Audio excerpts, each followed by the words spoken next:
Hello students, SN professional classes से मैं अहमद गुप्ता आज आपके लिए लेके आऊँ बेटा अन्य साधनों से आय शीर्षक का फर्स्ट क्वेश्चन। तो चलिए जानते हैं इस क्वेश्चन को कैसे करना है। तो क्वेश्चन क्या कह रहा है? क्वेश्चन कह रहा है बेटा, श्री गौरव के निम्नलिखित विवरण से उनकी कर निर्धारण वर्ष 2021-22 के लिए अन्य साधनों से आय की गणना कीजिए। हमारे से क्या कह रहा है? अन्य साधनों से आय की गणना कीजिए। तो इन्फॉर्मेशन क्या दी हुई है? क्वेश्चन कह रहा है फर्स्ट कि वह एक कंपनी का संचालक था। क्या था? कंपनी का संचालक था, जहां उसे 13,000 रुपये संचालक शुल्क के प्राप्त हो रहे हैं। तो बेटा ध्यान रखेंगे, कंपनी का संचालक होना, कंपनी में कर्मचारी और नियोक्ता का संबंध नहीं है, इसलिए संचालक की जो डायरेक्टर्स की फीस होती है वो अन्य साधनों से आय शीर्षक में कर योग्य होती है। तो यहाँ पे ये 13,000 रुपये डायरेक्टर्स फीस अदर सोर्स में शामिल होंगे, अन्य साधनों से आय शीर्षक के अंतर्गत शामिल होंगे। नेक्स्ट है, एक सहकारी बैंक में जमा धन पर ब्याज प्राप्त हुआ। सहकारी बैंक में जमा धन पर ब्याज पूर्णतः कर योग्य है, इसलिए ये अन्य साधनों से आय शीर्षक में कर योग्य आय में शामिल होगा। कोऑपरेटिव बैंक के जमा धन पर ब्याज। नेक्स्ट है, एक विदेशी कंपनी से प्राप्त लाभांश। तो ध्यान रखेंगे बेटा, लाभांश के केस में कि वित्त वर्ष 2021 से ये कह दिया गया कि भारतीय कंपनी से प्राप्त लाभांश भी अब कर योग्य होते हैं। भारतीय कंपनी से लाभांश जो 5,000 रुपये से अधिक अगर आपको लाभांश प्राप्त हो रहा है तो इस स्रोत पर टैक्स काट के फिर आपको लाभांश की जो है धनराशि प्राप्त होती है। साथ ही साथ लाभांश के केस में एक नियम ये भी है, ध्यान रखेंगे कि अगर आप लाभांश की आय को बिजनेस इनकम की आय मानते हो, व्यवसाय की आय मानते हो, तो लाभांश प्राप्त करने के संदर्भ में जो भी खर्चा किया है, चाहे आपने ब्याज का खर्चा किया है, चाहे कोई ब्रोकरेज या कमीशन कोई दिया है या कोई अन्य खर्चा किया है, तो सबकी कटौती मिलती है। लेकिन यदि लाभांश की आय को आप अन्य साधनों से आय शीर्षक में शामिल करते हो तो उसमें केवल और केवल लाभांश प्राप्त करने के संदर्भ में यदि कोई ब्याज का भुगतान किया है तो ही उसकी छूट मिलती है। ब्याज के भुगतान का मतलब है कि आपने लाभांश किस पे मिलता है कि शेयर्स पे मिलता है, अर्थात कि आपने शेयर्स खरीदने के लिए कोई लोन लिया था और उस लोन पे जो ब्याज बैठेगा उसकी छूट के बारे में बात करता है।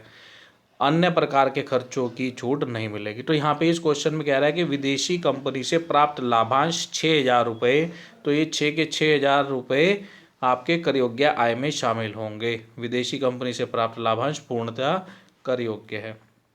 नेक्स्ट कह रहा है, लॉटरी में जीत से 28,000 रुपये आपको प्राप्त हुए। लॉटरी में जीत से प्राप्त 28,000 रुपये। तो ध्यान रखेंगे, अगर लॉटरी में जीत की राशि 10,000 रुपये से ज़्यादा है तो इस स्रोत पर 30% का टैक्स कटता है और उसके बाद आपको 70% धनराशि आपको प्राप्त होती है।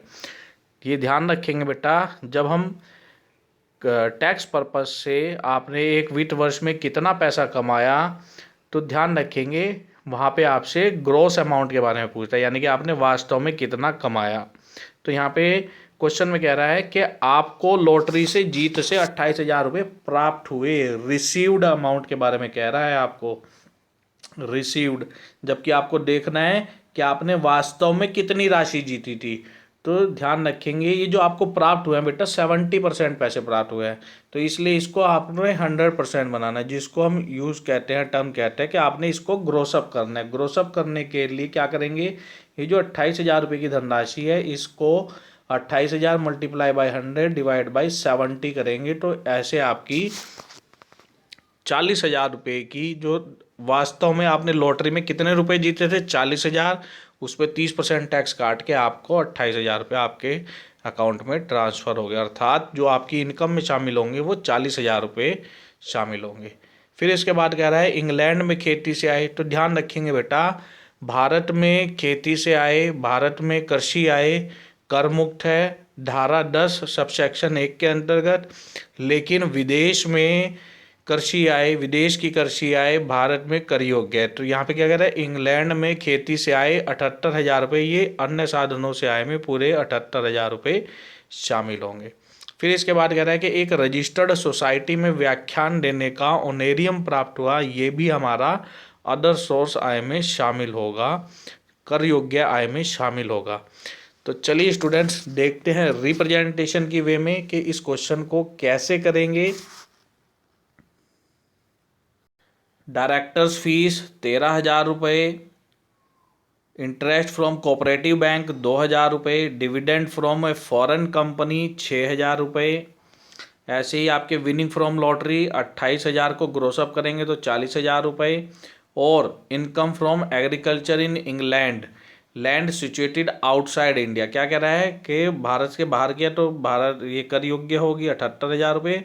और ऑनरेरियम के रूप में जो आपने जो लेक्चर डिलीवर किया उसके ऑनरेरियम के रूप में आपको 1,200 रुपये प्राप्त हुए, तो ये भी हमारे कर योग्य आय में शामिल होंगे। तो इस प्रकार इस क्वेश्चन का जो बेटा करेक्ट आंसर आएगा वो क्या आएगा, इनकम फ्रॉम अदर सोर्स के रूप में 1,40,200 रुपये।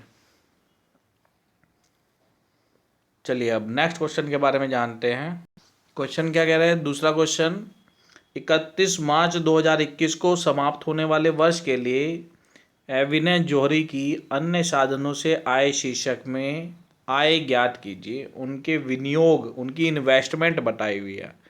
यहाँ पे बेटा आपको क्या कह रहा है कि विनय जौहरी की इन्वेस्टमेंट दी हुई है और उस इन्वेस्टमेंट पर मिलने वाले ब्याज की प्रतिशत के बारे में बता रहा है। तो क्या कह रहा है बेटा कि 5%, पहला क्वेश्चन है, पहला पॉइंट इस क्वेश्चन की जो पहली इन्वेस्टमेंट है उसकी क्या कह रहा है कि 5% सहकारी प्रतिभूति है, यानी कि ये कह रहा है कि सरकार सहकारी गवर्नमेंट सिक्योरिटी में उसने 70,000 रुपये इन्वेस्टमेंट किया हुआ है और उस 70,000 पर उसको 5% की दर से इंटरेस्ट प्राप्त होगा। तो 70,000 का 5% निकाल लेंगे तो 3,500 रुपये इंटरेस्ट के रूप में आ जाएंगे। कितना है, 3,500 रुपये। फिर उसके बाद क्या कह रहा है कि आगरा म्यूनसिपल बॉन्ड में उसने 50,000 रुपये इन्वेस्ट किए हुए हैं, जहां पर उसको 7.5% की दर से मिलेंगे, तो 50,000 का 7.5% निकाल लेंगे।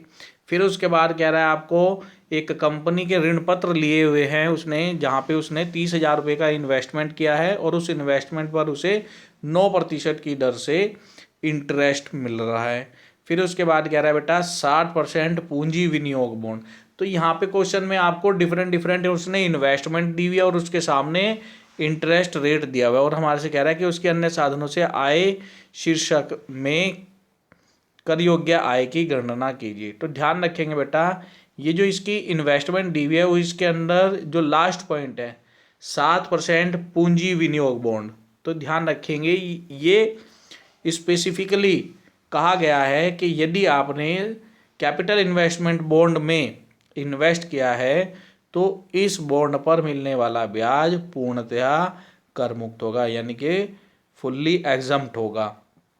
बाकी के जो 3 पॉइंट दिए गए हैं इन पे मिलने वाला ब्याज हमारा कर योग्य होगा। चलिए देखते हैं इस क्वेश्चन को कैसे करेंगे।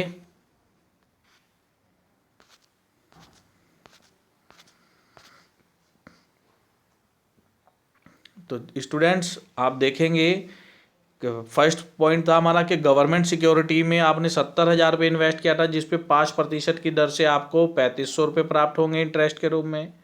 दूसरा आगरा म्यूनसिपल बॉन्ड में आपने 50,000 रुपये इन्वेस्ट किए थे जिसपे 7.5% की दर से इंटरेस्ट मिल रहा है, तो 3,750 रुपये आपको मिल जाएंगे।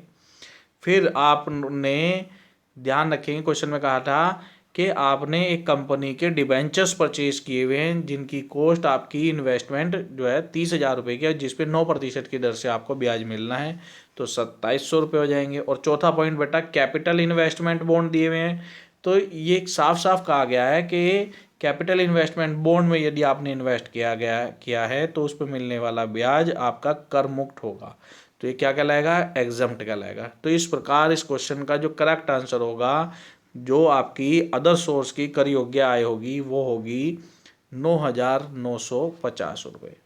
तो स्टूडेंट्स ये हमारा क्वेश्चन नंबर 1 और क्वेश्चन नंबर 2 का सॉल्यूशन हुआ। आप इन क्वेश्चन को अच्छे से तैयार कर लेंगे।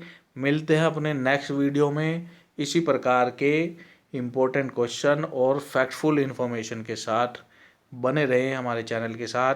और स्टूडेंट्स इस वीडियो को अपने अन्य मित्रों के साथ भी ज़रूर शेयर करें ताकि वो भी इस वीडियो का बेनिफिट ले सके और उनके चैप्टर कंप्लीट हो सके।